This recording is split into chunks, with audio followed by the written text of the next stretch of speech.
কালকে পঞ্চমী আর এটা ছিল মহালয়ার দিনের ভিডিও। মহালয়ার দিন তো সকাল ভোরবেলায় প্রচণ্ড পরিমাণে দেখলাম হঠাৎ করে ঝড় বৃষ্টি শুরু হয়ে গিয়েছিল।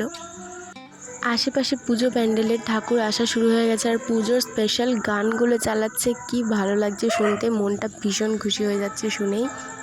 হে হাই এভরিওয়ান, আমি রিমা আর আবারও একটু পুচকি ব্লগ। না, এই ব্লগটা একটু বেশি বড়, যাই হোক কষ্ট করে একটু দেখে নিও। মহালয়ার দিন সকালবেলা আমরা চলে গিয়েছিলাম মাসির বাড়িতে, আর আমি আর আমার ভাই এই ভাইয়ের এই ঘোড়ায় করে যাচ্ছিলাম। বেচারার খুব কষ্টও হচ্ছিল। আর আমার মা যাচ্ছিল গাড়ি করে রাস্তা দিয়ে, আমরা ভেতর দিয়ে গিয়েছিলাম। আর গিয়ে দেখি আমাদের এই বিজ্ঞ পণ্ডিত পড়াশোনা করতে বসেছে। ও যে অঙ্ক করতে কী ভালোবাসে, যখনই যায় ওদের বাড়িতে দেখি ও অঙ্কই করে যাচ্ছে।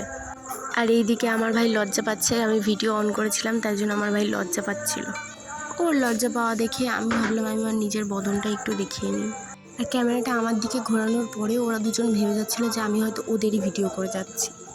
গিয়ে আমি এখানে মাসির সাথে গল্প করছিলাম, করতে করতে দেখি আমার মা 7 সমুদ্র 13 নদী পার করে বেচারি অনেক কষ্ট করে শেষ পর্যন্ত এসে পৌঁছেছে।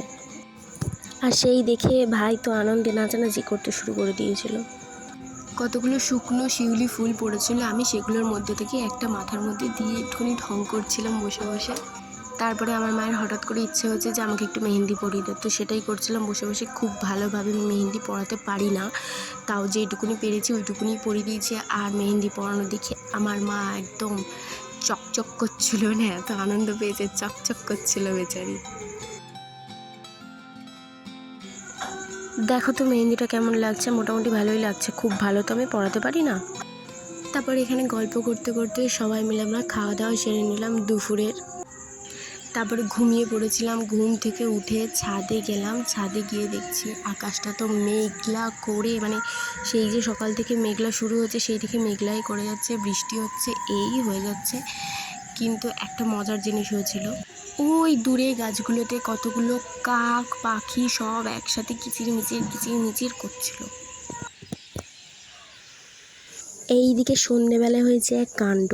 দিদির বিয়ের প্রথম গিফট এসছে বলে মাসি কান্নায় ভেঙে পড়েছে যে মেয়ে আমার পর হয়ে যাবে, আমার মেয়ে আর আমার থাকবে না, এই কান্নাকাটি শুরু করেছে। আর আমি মাসিকে বারবার হাসানোর চেষ্টা করছি, আর বেচারি কান্নার মধ্যেই হেসে দিচ্ছে বারবার। আর মাসির কান্না দেখে আমার মাও কান্না করতে শুরু করে দিয়েছে। আর এদের কান্না মোছাতে বেচারি তাড়াতাড়ি করে শাক পাতা নিয়ে বাড়ি চলে এসছে। দেখো তো মাকে 2 সাইডে মেহেন্দি পরে দিয়েছি, কি সুন্দর লাগছে না? হ্যাঁ আমি জানি। আর মায়ের দেখা দেখি একটু আমারও শখ হয়েছিল মেহেন্দি পরার, তো আমিও বসে বসে পড়েছিলাম। এইরকম মেহেন্দি ছোটোবেলায় যখন কেউ পরিয়ে দিতে চাইতো না, তখন এরকমভাবে করে, বাচ্চা যখন ছোটো ছিলাম তখন এইভাবে করে পরিয়ে দিত। আর এইবার বাড়ি যাওয়ার পালা, চলো সবাইকে টাটা করে দিই। আমার বাবা বেচারি বাড়িতে একা একা আছে, অনেকটাই রাত হয়ে গেছে। তো আজকের ব্লগটা এখানেই শেষ। কেমন লাগলো জানিও, আর খুব শিগগিরই পরের কোনো ভিডিওতে দেখা হবে। আজকের জন্য টাটা।